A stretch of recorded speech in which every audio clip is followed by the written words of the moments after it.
तो राज्यों के मुख्यमंत्रियों के साथ कल प्रधानमंत्री ने अहम बैठक की और कोरोना के हालात क्या हैं देश भर पर, इस पर एक समीक्षा भी की गई। लेकिन अब आने वाला एक हफ्ता लगातार जो भी एक्सपर्ट्स हैं और सरकारें हैं वो इस बात का जिक्र बार बार कर रही हैं कि ये हफ्ता बहुत इंपॉर्टेंट है। अगर इस समय पर चेन ऑफ ट्रांसमिशन को नहीं रोका गया तो ये खतरा आगे तक फैल सकता है और हालात बेकाबू हो सकते हैं। हमारे साथ इस वक्त तमाम संवाददाता हमारे जुड़ गए हैं। गंगाराम हॉस्पिटल से हिमांशु हमारे साथ मौजूद है, कुणाल भी दिल्ली में जो हालात है वो बताने के लिए मौजूद है हमारे साथ। इसके अलावा आपको बता दें अभिषेक मिश्रा लखनऊ से जुड़ गए हैं और मुंबई में मौजूद है मुस्तफा शेख। सबसे पहले रुख मैं मुस्तफा आपका कर रही हूं। महाराष्ट्र लगातार 55,000 के हिसाब से केसेस हर रोज हम देख रहे हैं। जो परिस्थितियां इस वक्त दिखाई दे रही हैं वो बहुत खराब हैं, कम से कम महाराष्ट्र में। और इन सब के बीच वैक्सीन को लेकर भी हम देख रहे हैं कि एक तरह के टकराव की स्थिति महाराष्ट्र सरकार और केंद्र सरकार के बीच दिखाई दे रही है। बताइए हमारे दर्शकों को कि इस वक्त महाराष्ट्र में क्या परिस्थितियां चल रही हैं। जी बिल्कुल, राज्य सरकार का ऐसा कहना है कि महाराष्ट्र में प्रतिदिन जो है ये 2 लाख टेस्ट किए जा रहे हैं और कल उसमें से तकरीबन 56,200 लोग पॉजिटिव आए हैं। तो महाराष्ट्र सरकार का कहना है कि क्योंकि टेस्टिंग इतने बड़े स्तर पर और ज्यादातर आरटीपीसीआर टेस्ट किए जा रहे हैं, पॉजिटिव केसेस की संख्या ज्यादा है। कल सेंटर की एक टीम मुंबई पहुंची हुई थी, उन्होंने आइसोलेशन सेंटर, वैक्सीनेशन सेंटर्स का जायजा लिया और तैयारियों को सेटिस्फैक्टरी बताया है।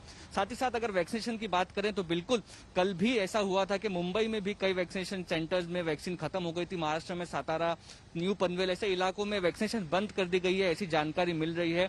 और वैक्सीनेशन बढ़ाने की भी जो सरकार की तरफ से कोशिश है वो जारी है। फिलहाल आज फ्राइडे का दिन है, शाम से लॉकडाउन लगने वाला है। वीकेंड लॉकडाउन का ये पहला वीकेंड है और इसका इम्पैक्ट कैसे लोगों के ऊपर होता है ये देखना होगा, क्योंकि कई दुकानदार है अलग अलग छोटे छोटे इलाकों में मुंबई के भी जो प्रोटेस्ट कर रहे हैं, प्रदर्शन कर रहे हैं इस लॉकडाउन के खिलाफ। तो महाराष्ट्र सरकार को रोजगार और साथ ही साथ लोगों की जो हालत है, लोगों की जो इन्फेक्शन रेट है, उस दोनों चीजों को बैलेंस करते हुए चलना है। 1 से 2 हफ्तों में पता चलेगा कि सेकेंड वेव का क्या हालत है। मैं आपके पास मुस्तफा और डिटेल्स के लिए लौटूंगी, लेकिन आपने जिस बात का जिक्र किया कि लॉकडाउन की तरफ हालात ना बढ़े, इसके लिए हम सबको जिम्मेदारी लेकर काम करना होगा। हिमांशु के पास चलते हैं। हिमांशु गंगाराम हॉस्पिटल के बाहर इस वक्त मौजूद है। हिमांशु, 37 डॉक्टर्स जो इलाज कर रहे थे और जिन्होंने वैक्सीन लिया था वो संक्रमित पाए गए हैं। ये तस्वीर, ये घटना ये बताती है कि ये वायरस किसी को नहीं बख्शेगा। डॉक्टर्स भी इसकी चपेट में हैं जो फ्रंट लाइन पर काम कर रहे हैं। जी बिल्कुल, और यही वजह है कि फ्रंट लाइन वर्कर्स को सबसे पहले वैक्सीन लगाई गई थी, जिनमें डॉक्टर्स, पुलिस सभी लोग शामिल थे।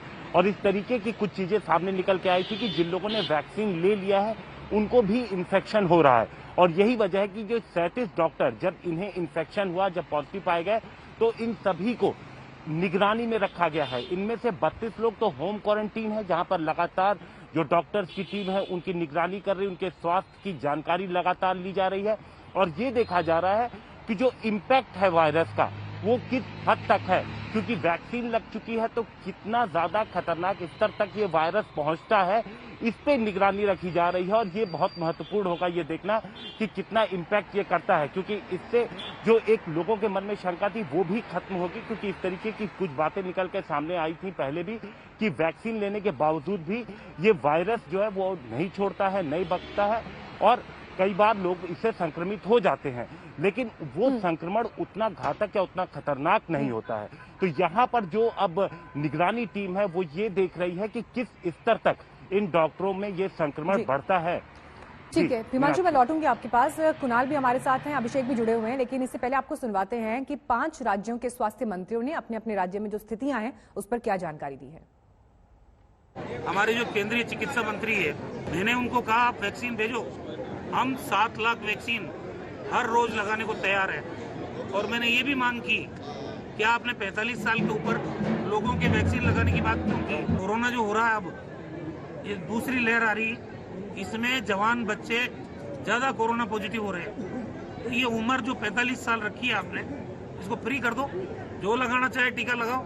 हम करीब 2000 जगह हमने वैक्सीनेशन के लिए 2000 जगह इसकी व्यवस्था सुनिश्चित की है और हम लगातार वैक्सीनेशन के भी दायरे को बढ़ा रहे हैं, जांच के भी दायरे को बढ़ा रहे हैं।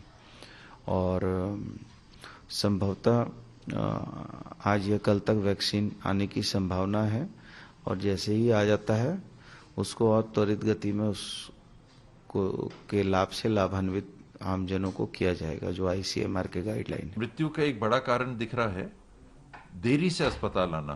तो लोगों में ये जागरूकता लाना कि समय से आप प्लीज समय से आ जाएं। जब देरी हो जाती है तो कुछ सहयोग पहुंचा पाना, मदद कर पाना, उपचार करना ये संभव नहीं हो पाता। एक यही है कि हम जल्दी से जल्दी आएं और एहतियात बरतने की बातें कि कोरोना हमको पहुंचे ही ना, सबसे जरूरी बात यह है। छत्तीसगढ़ उन टॉप राज्यों में है, देश के टॉप 4 राज्यों में है जो 10% से ज्यादा अपनी आबादी को वैक्सीनेट कर चुके हैं। 43 लाख डोजेज हम प्रतिदिन लगा रहे हैं, जो आपके न्यूजीलैंड से पॉपुलेशन से ज्यादा है, जो आपके जर्मनी के पॉपुलेशन से 2 गुना ज्यादा है। और हम अपने ही वैज्ञानिक द्वारा विकसित वैक्सीन का हम प्रोडक्शन करने के बाद इतनी बड़ी संख्या में हम लगा रहे हैं, तो 130 करोड़ की जनसंख्या को लगाने में टाइम भी लगेगा और उत्पादन भी उतना फास्ट नहीं हो पा रहा जितना हम चाहते थे। तो सब मिला के एक प्रकार से खाली नहीं जाएगा। हमारा समय समय पर जब जरूरत पड़ेगा सभी राज्यों को, उत्तर प्रदेश को भी उतनी वैक्सीन उपलब्ध हो जाएगी। मुख्यमंत्री जी ने पत्र लिखा कि भाई आप वैक्सीनेशन जो है सबको कर दीजिएगा, एटलीस्ट 45 से ज़्यादा वालों को कर दीजिएगा। पहले कहा कि नहीं किया जाएगा, 3 दिन बाद उन्होंने कर दिया। हमने 2 रिक्वेस्ट और कर रखी हैं कि वैक्सीनेशन सभी लोगों के लिए अलाउ किया जाए, एटलीस्ट एडल्ट को अलाउ किया जाए। दूसरी रिक्वेस्ट है कि कैंप सेटिंग्स में कि भाई आप सिर्फ हेल्थ केयर से फैसिलिटीज में नहीं, कैंप सेटिंग्स में भी अलाउ करें। और आइए अब आपको सीधे लखनऊ लेकर चलते हैं। वहां से हमारे साथ हमारे संवाददाता अभिषेक मिश्रा जुड़ रहे हैं। अभिषेक, तस्वीर हम जरा देखें, अगर उत्तर प्रदेश में किस तरह से आंकड़े रिकॉर्ड तोड़ रहे हैं, तो सबसे ज्यादा केसेस बीते साल 11 सितंबर को आए थे, 7,103 केसेस। लेकिन कल यानी गुरुवार को 8,490 केसेस सामने आए हैं। ये बता रहा है कि तस्वीर कितनी भयावह है। कितने उत्तर प्रदेश के ऐसे जिले हैं जो इस वक्त करहा रहे हैं और सरकार ने क्या कदम लिए हैं? देखिए, बिल्कुल मीनाक्षी, जो तस्वीर हमें दिखाई दे रही है, जो आंकड़े बता रहे हैं वो काफी चिंताजनक है। बिल्कुल सही कहा आपने, जो रिकॉर्ड है वो पिछले साल का टूट गया, यानी कि संक्रमण फैलने से लेकर अब तक सबसे ज्यादा केस 8,490 उत्तर प्रदेश में आए हैं। 13 कुल ऐसे जिले हैं जहां पर एहतियात बरता जा रहा है, खासतौर पर खुद मुख्यमंत्री भी अब फील्ड में उतर आए हैं, वो भी दौरे कर रहे हैं और निकल रहे हैं कि किस तरीके से कोरोना को कंट्रोल किया जाए और उसकी समीक्षा बैठक कर रहे हैं। इसके लिए वो प्रयागराज पहुंचेंगे, वाराणसी पहुंचेंगे। इसके साथ ही अगर मैं बात करूं तो स्वास्थ्य मंत्री हैं वो भी कानपुर पहुंच रहे हैं, आगरा, झांसी, बरेली, और जो चिकित्सा शिक्षा मंत्री हैं सुरेश खन्ना, वो गाजियाबाद, नोएडा, मेरठ, सहारनपुर जाके पूरी समीक्षा करने वाले हैं। चिंता का विषय मीनाक्षी ये भी है कि उत्तर प्रदेश के साथ साथ जिस तरीके से बाहर से जो पलायन करते हुए मजदूर और जो प्रवासी वापस आ रहे हैं उनकी जांच सुनिश्चित करना, क्योंकि इनका जो आंकड़ा है वो महाराष्ट्र और मध्य प्रदेश से सबसे ज्यादा है जहां पे संक्रमण इस समय फैल रहा है। तो सरकार की भी कोशिश है कि कॉन्टैक्ट ट्रेसिंग करके और इनको रोका जाए। इसके साथ ही साथ बेड्स की संख्या को बढ़ाना एक बड़ी चुनौती है। हमने भी अस्पतालों का जायजा लिया, वहां भी स्थिति चिंताजनक है, तो सरकार उसको भी देख रही है। लेकिन इसमें उम्मीद यही कि अब कम से कम जो ये परिस्थितियां जैसी हैं उस पर जो है कदम सख्त आगे उठाए जाएं। कुणाल के पास चलते हैं। कुमार, देखिए 5,000 का एवरेज है दिल्ली में, जिस तरह से केसेस बढ़ रहे हैं, पॉजिटिविटी रेट भी बढ़कर 8% के पार चला गया है। ये बताइए कि अभी ओवरऑल दिल्ली में क्या परिस्थितियां और नाइट कर्फ्यू से क्या हासिल हो रहा है? देखिए, नाइट कर्फ्यू लगाया गया है। कोशिश ये की जा रही है कि लोगों में एक जानकारी, एक जो जागरूकता है वो पैदा की जाए। लेकिन जो कई सारे फैसले लिए गए हैं विभागीय स्तर पर भी, सरकारी स्तर पर भी, और उसमें है कि जिस तरीके से कई सारे अस्पताल हैं, जैसे Rajiv Gandhi super speciality hospital है और बाकी कई बड़े अस्पताल हैं जिनको पूरी तरह से कोरोना के लिए ही उनके बेड को तय कर दिया गया है। इसके अलावा आपको पता होगा एम्स, जो कि देश का सबसे बड़ा अस्पताल है, वहां पर भी जो रेगुलर ओपीडी है वो बंद कर दी गई है। उसको एहतियातन बंद किया गया है, लेकिन आने वाले समय में जो जिस तरीके से संख्या बढ़ रही है दिल्ली में, और दिल्ली सिर्फ दिल्ली के लोगों को ही यहाँ पर चिकित्सा सुविधा मुहैया नहीं होती है, बल्कि जो बाकी राज्य हैं वहां से भी मरीज बड़ी संख्या में दिल्ली का रुख करते हैं। तो उसको लेकर के भी जो तैयारी है वो की जा रही है।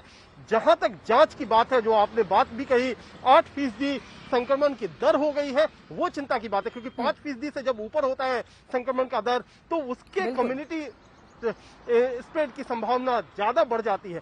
उन तमाम विकल्पों पर विचार किया जा रहा है सरकार की तरफ से। और फिर एक बार से दिल्ली में देखिए 7,000 प्लस के हिसाब से केसेस सामने आ रहे हैं, तो ये परिस्थितियां चुनौतीपूर्ण लगातार बनी हुई हैं।